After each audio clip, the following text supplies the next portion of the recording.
I sighed heavily as I stared at my husband, Ethan, with a mixture of frustration and disbelief. "How could you let her decide everything for us?" I asked, my voice trembling with barely contained anger. Ethan shrugged nonchalantly, his eyes avoiding mine. "She's just trying to help, Megan. You're overreacting. It's not a big deal." I clenched my fists, feeling the familiar sense of helplessness wash over me. Angie, Ethan's overbearing mother, had once again steamrolled her way into our lives, making decisions without our consent. This time, she had taken it upon herself to redecorate our living room, discarding my cherished belongings without a second thought. "Not a big deal?" I echoed, my voice rising. "Those were my things, Ethan. Mementos from my childhood, keepsakes from my parents. And she just tossed them aside like they were worthless." Ethan's brow furrowed, but he remained stubbornly defensive. "Mom knows what she's doing. She's just trying to make our place look nicer." I felt a surge of anger and frustration. How could he be so blind to his mother's overbearing behavior? Angie had been slowly but steadily encroaching on our lives ever since she had moved in with us a few months ago, citing financial troubles. What was supposed to be a temporary arrangement had quickly turned into a nightmare. "She's taking over our home, Ethan," I exclaimed, my voice thick with emotion. First, it was the redecorating. Then, she started implementing all these ridiculous rules and chores for me to follow. It's like I'm a child in my own house. Ethan's expression remained impassive, and I knew in that moment that my pleas would fall on deaf ears. He had always been a mama's boy, unable to stand up to Angie's domineering ways. I felt a wave of loneliness wash over me, realizing that I was fighting this battle alone. As Ethan retreated to his study, leaving me to stew in my anger and frustration, I couldn't help but wonder how much more of Angie's interference I could endure before it consumed me completely. In the days that followed, Angie's reign of terror only intensified. I would come home from running errands to find my belongings strewn about, replaced by gaudy decorations that clashed with the warm, cozy aesthetic I had carefully cultivated over the years. Vases, picture frames, and knickknacks that held sentimental value were unceremoniously discarded, their absence leaving gaping holes in my heart. "Ethan, have you seen my grandmother's antique vase?" I asked one evening, trying to keep the desperation out of my voice. It was on the mantelpiece, but now it's gone. Ethan barely glanced up from his laptop, his brow furrowed in concentration. "Mom probably got rid of it. She said it was an eyesore." I felt the blood drain from my face, my hands trembling with a mixture of rage and disbelief. An eyesore? That vase was a family heirloom passed down for generations. Ethan's eyes met mine, his gaze devoid of any empathy. "Well, it's gone now. Mom knows what's best for our home." I wanted to scream, to hurl the nearest object at his head, and demand that he wake up from this twisted reality we found ourselves in. But I knew it would be futile. Angie had him wrapped around her finger, and he was too weak-willed to see the truth. As if her disregard for my personal belongings wasn't enough, Angie soon began implementing a series of draconian rules and chores for me to follow. I was expected to rise at the crack of dawn, complete a laundry list of tasks before Ethan even stirred, and then spend the rest of the day catering to her every whim. "Megan, darling, could you fetch me a glass of iced tea?" Angie would croon, her saccharine tone dripping with condescension. "And don't forget to put in a slice of lemon this time. You know how I like it." I would grit my teeth and comply, feeling more like a servant in my own home than a cherished daughter-in-law. Ethan, ever the oblivious bystander, would remain silent, burying himself in his work or mindless television shows. In my darkest moments, I would find solace in confiding in Jerry, Ethan's father, and the only voice of reason in this twisted family dynamic. He would listen patiently as I poured out my frustrations, offering a sympathetic ear and the occasional nugget of wisdom. "Angie has always been a force to be reckoned," he would say, his eyes filled with a sadness that hinted at a lifetime of enduring her antics. "But you mustn't let her break your spirit, Megan. You're stronger than you know." As Ethan's absences grew more frequent, with business trips and late nights at the office becoming the norm, I found myself clinging to Jerry's words like a lifeline. Little did I know that the storm brewing on the horizon would test my strength in ways I could never have imagined. As the weeks dragged on, Angie's grip on our household tightened to a suffocating degree. No longer content with simply redecorating and imposing her rules, she now took sadistic pleasure in demeaning me at every turn. "Megan, dear, Why don't you run to the store and pick up some more cleaning supplies? She would say, her voice dripping with false sweetness. This place is an absolute pigsty. I would bite my tongue, swallowing the retort that threatened to spill forth. The house was impeccably clean, a testament to the hours I spent scrubbing and polishing every nook and cranny to meet her impossible standards. Ethan, as usual, remained oblivious to my silent suffering, his attention consumed by the endless stream of business trips that seemed to conveniently coincide with Angie's most egregious transgressions. "I'm sorry, babe," he would say, his voice tinny through the phone speaker. "This merger is really important. I'll try to make it up to you when I get back." Empty promises, I would think bitterly, knowing full well that any attempt to voice my concerns would be met with dismissal and excuses. In my moments of despair, I found myself reaching out to my own mother, Brenda, hoping for a sympathetic ear and a respite from the toxic environment that had become my daily reality. "Honey, I know it's tough," she would say, her voice laced with concern, "but Ethan's a good man, and Angie is just set in her ways. Try to be patient." Patient? I wanted to scream. How could I be patient when every waking moment was a battle against Angie's relentless onslaught? But I knew my mother meant well, even if her advice fell painfully short of providing any real solace. My only true ally remained Jerry, the quiet and unassuming man who seemed to be the only one capable of seeing the truth behind Angie's manipulative ways. "She's always been like this, you know," he would confide, his eyes haunted by memories I could only imagine. Controlling, domineering, willing to do whatever it takes to get her way. I would listen, rapt, as Jerry hinted at secrets and scandals that lay buried beneath the surface of Angie's carefully crafted facade. Whispers of infidelity, deceit, and a lifetime of emotional abuse that had left him a shell of the man he once was. "Be careful, Megan," he would warn, his voice barely above a whisper. "Angie is capable of things you can't even fathom." I would nod, my mind whirling with the implications of his words, wondering just how deep the rabbit hole of Angie's depravity truly went. And as Ethan's absences grew more frequent, as the distance between us stretched into a chasm that seemed impossible to bridge, I found myself clinging to Jerry's warnings like a lifeline, steeling myself for the inevitable storm that was brewing on the horizon. As the weeks passed, the bond between Jerry and me grew stronger, forged in the crucible of our shared grievances against Angie's tyrannical reign. He became a confidant, a shoulder to lean on when the weight of Angie's cruelty threatened to crush me. "You're not alone in this, Megan," he would reassure me, his eyes filled with a sadness that spoke volumes. "I know what it's like to live under her thumb."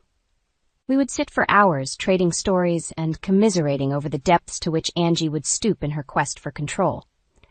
Jerry hinted at dark secrets buried deep within the family's past, whispers of infidelity and betrayal that had left him a mere shell of the man he once was. "She's capable of things you can't even imagine," he would warn, his voice barely above a whisper. "Angie will stop at nothing to get what she wants." As if on cue, Angie would sweep into the room, her presence like a dark cloud casting a pall over our conversations. She would shoot me a withering glare, her lips pursed in disapproval, before turning her attention to Jerry with saccharine sweetness. "Darling, don't you have errands to run?" she would coo, her voice dripping with false concern. "You know how forgetful you can be at your age." Jerry would nod meekly, his shoulders slumping in defeat as he rose to leave. I would watch him go, my heart aching for the once proud man who had been reduced to a mere shadow by Angie's relentless emotional abuse. It was during one of these tense encounters that the phone rang, shattering the uneasy silence that had settled over the room.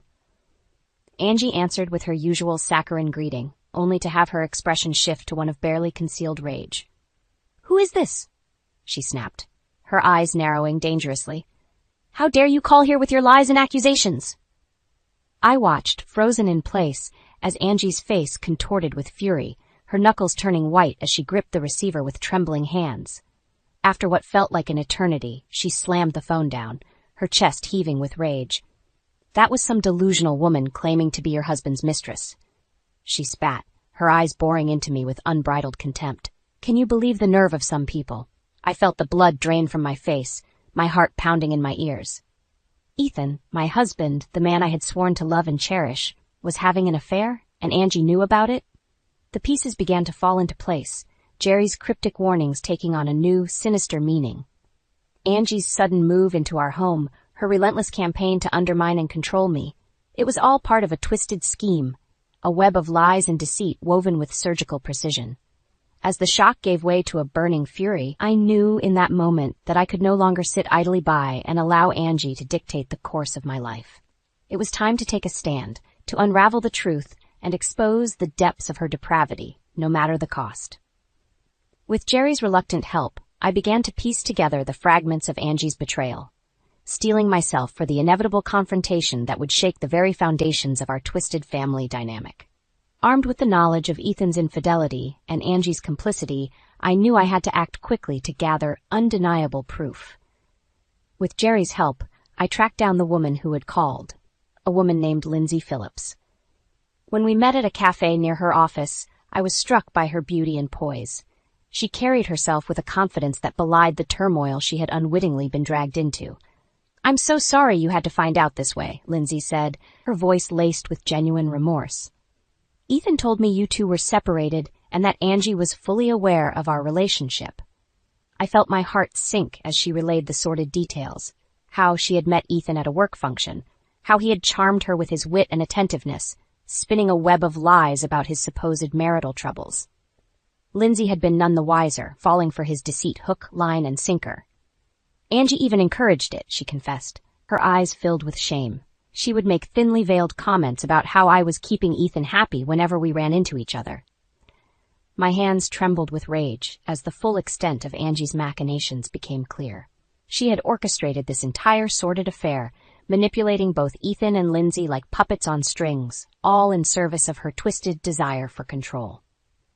Lindsay handed me a stack of incriminating evidence, text messages, emails, even intimate photos that left no doubt as to the depth of Ethan's betrayal. I felt sick to my stomach as I flipped through the damning pile, my world crumbling around me.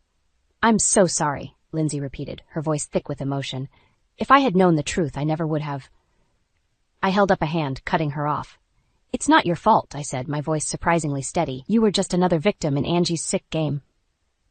As I left the cafe, clutching the evidence like a lifeline, I felt a strange sense of calm wash over me. The pain and anger were still there, simmering just beneath the surface, but they were tempered by a newfound sense of resolve. No more would I allow Angie to control and manipulate me. No more would I sit idly by as she tore my life apart piece by piece. It was time to take a stand, to confront the demons that had been festering in our twisted family dynamic for far too long. As I made my way home, I could feel the weight of the evidence burning a hole in my purse, a constant reminder of the battle that lay ahead. But for the first time in what felt like an eternity, I was no longer afraid. I was ready to face the storm head-on, to weather the tempest and emerge victorious, no matter the cost. Angie's reign of terror was about to come to an end, and I would be the one to deliver the final blow that brought her crumbling empire crashing down around her. When Ethan finally returned from his latest business trip, I was ready. The evidence was neatly compiled, the proof of his infidelity laid bare in black and white. There would be no more lies, no more deception. The time for reckoning had arrived. "Megan, I'm home," he called out, his voice cheerful and oblivious as he strode through the door. "You wouldn't believe the week I've had. This merger is really going to put us on the map." I steeled myself, clutching the damning stack of photos and messages in my trembling hands. "We need to talk, Ethan." He froze, his smile faltering as he caught sight of the grim expression on my face. "What's going on? Is everything okay?" "Don't play dumb with me," I spat, tossing the evidence onto the coffee table with a resounding thud. "I know about your affair with Lindsay. I know everything." Ethan's face drained of color as he sifted through the incriminating photos and texts, his hands shaking. For a moment, he seemed to be at a loss for words, his mouth opening and closing like a fish gasping for air. "Megan, I can explain," he stammered, his eyes pleading with me for understanding. "Save it," I snarled, my anger boiling over. "How could you do this to me, Ethan? To our marriage? And with your mother's blessing? No less?" He flinched as if I had struck him, his shoulders slumping in defeat. "It's not like that," he murmured, his voice barely above a whisper. "Mom, she's always been controlling, manipulative. She pushed me into this, made me feel like I had no choice." I scoffed, my disbelief palpable. "And you just went along with it? You're a grown man, Ethan. You made the choice to betray me, to lie and cheat and disrespect everything we've built together." Ethan's eyes welled with tears, his expression a portrait of shame and remorse. "You're right," he whispered. "I have no excuse. I was weak, and I let Mom get into my head. But I swear, Megan, I never meant to hurt you like this." I shook my head, my heart hardening with each pathetic attempt at justification. "It's too late for apologies, Ethan. This is unforgivable." "Please, Megan," he begged, reaching out to grasp my hand. "I'll do anything to make this right. Just give me another chance." I recoiled from his touch, my mind made up. "No, Ethan, it's over. I'm done living in this twisted reality you and your mother have created. I deserve better than this." His face crumpled, the weight of my words finally sinking in. "What are you saying?" "I'm saying goodbye, Ethan. I'm leaving, and this time, it's for good." In the days following my confrontation with Ethan, a fire was lit within me. A burning desire for revenge against the woman who had orchestrated this entire sordid affair. Angie's reign of terror would not go unchallenged, not while I still had breath in my body. I found an unlikely ally in Jerry, whose quiet demeanor belied a steely resolve to bring his wife's misdeeds to light. Together, we hatched a plan, a carefully orchestrated scheme to unravel the tangled web of lies and deceit that Angie had woven. "Lindsay will be key," Jerry murmured, his eyes alight with a determination I had never seen before. "She has information, evidence that could be the final nail in Angie's coffin." Lindsay, bless her heart, was more than willing to assist. She arrived at Jerry's modest home, a veritable treasure trove of incriminating evidence in tow. Phone records, emails, even a secret recording of Angie goading her on in her pursuit of Ethan. "I want to make things right," Lindsay said, her voice thick with remorse. "Angie played us both for fools, and it's time she faced the consequences." As we pored over the damning evidence, a picture began to emerge. One of a woman so consumed by her desire for control that she would stop at nothing to maintain her grip on those around her. Angie had actively encouraged Ethan's affair, seeing it as a way to keep him firmly under her thumb, beholden to her whims and manipulations. "She's done this before, you know," Jerry confided, his voice laced with bitterness. "Sabotaged my relationships, isolated me from friends and family, all in the name of keeping me dependent on her." The pieces fell into place. A lifetime of emotional abuse and manipulation laid bare before us. It was then that I knew what had to be done. Angie's misdeeds could no longer be allowed to fester in the shadows, hidden from the world by her carefully crafted facade of respectability. "We need to expose her," I said, my voice steely with resolve. "Bring everything out into the open. Let the world see her for the monster she truly is." Jerry nodded, a grim smile playing across his lips. "I couldn't agree more. It's time we took the fight to her on our terms." And so we set the wheels in motion, orchestrating a grand spectacle that would serve as the stage for Angie's downfall. A family gathering ostensibly to celebrate a milestone birthday, but in reality a carefully laid trap designed to strip away her veneer of control and leave her exposed, vulnerable, and utterly humiliated. As the fateful day approached, I could feel the anticipation building, a heady mix of excitement and trepidation coursing through my veins. This was it. The moment of reckoning, the chance to finally break free from Angie's toxic grip and reclaim the life that had been stolen from me. And when the curtain finally fell, when the truth was laid bare for all to see, there would be no more hiding, no more lies. Angie's reign of terror would come to a crashing, spectacular end, and I would be the one to deliver the final, decisive blow. The family gathering was a powder keg of tension, each carefully orchestrated moment leading inexorably towards the explosive confrontation we had meticulously planned. As Angie held court, basking in the attention and accolades, I could see the cracks in her facade beginning to show. Jerry cleared his throat, his normally stoic demeanor replaced by a steely resolve. "Before we move on to the next round of festivities, I think there's something we all need to discuss." Angie's eyes narrowed, sensing the shift in the atmosphere. "And what might that be, dear husband?" she purred, her voice dripping with condescension. Jerry didn't flinch, instead producing a thick manila envelope from his jacket pocket. "I think it's time we addressed the elephant in the room, your pattern of manipulation and deceit." A hush fell over the gathered guests as Jerry began to methodically lay out the evidence, phone records, emails, even audio recordings that left no doubt as to Angie's complicity in the sordid affair between Ethan and Lindsay. "You orchestrated this whole thing," Jerry declared, his voice ringing out like a judge's gavel. "You encouraged Ethan's infidelity, seeing it as a way to keep him under your control." Angie's composure began to crack, her mask of superiority slipping as the truth was laid bare before the stunned onlookers. "How dare you?" she seethed, her eyes blazing with fury. "How dare you air our dirty laundry like this?" But Jerry was relentless, driving the point home with a barrage of damning evidence that left Angie reeling, her carefully constructed facade crumbling around her. It was then that I stepped forward, my own contribution to the spectacle ready to be unveiled. "Angie, you've tormented me from the moment you stepped into our lives," I said, my voice steady and unwavering.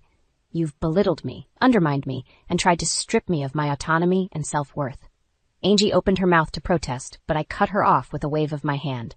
"But no more. Your reign of terror ends here, today." With a flourish, I produced a stack of photos, candid shots of Angie in compromising situations, caught in flagrante delicto with a parade of lovers, each one more damning than the last. The collective gasp from the gathered guests was deafening, the air thick with shock and disbelief. Angie, the paragon of virtue and propriety, exposed as a serial adulterer and manipulator of the highest order. "You have no right," she sputtered, her face twisted into a mask of rage and humiliation. "No right to do this to me." But her protests fell on deaf ears, the damage already done. Her carefully cultivated image lay in tatters, her true nature laid bare for all to see. As the fallout rained down around her, Angie turned her fury on me, her eyes burning with hatred. "You'll pay for this, you ungrateful little wench," she spat, her voice trembling with barely contained vitriol. But I met her gaze unflinchingly, a small smile playing across my lips. "No, Angie, you've already paid the price for your misdeeds. This is just the reckoning you've had coming for a long, long time." In that moment, I felt a weight lift from my shoulders, a burden I had carried for far too long finally cast aside. Angie's grip on me, on our family, was broken, shattered by the truth and our collective refusal to remain her puppets any longer. As she stormed off, her pride in tatters, I turned to Jerry, a silent understanding passing between us. The battle had been won, but the war was far from over. Angie's toxic influence would linger, a lingering stain that would take time and perseverance to fully erase. But for the first time in what felt like an eternity, I was filled with a sense of hope. A belief that no matter what challenges lay ahead, I possessed the strength and resilience to overcome them. Angie's reign of terror was at an end, and I was finally free to reclaim the life that had been stolen from me.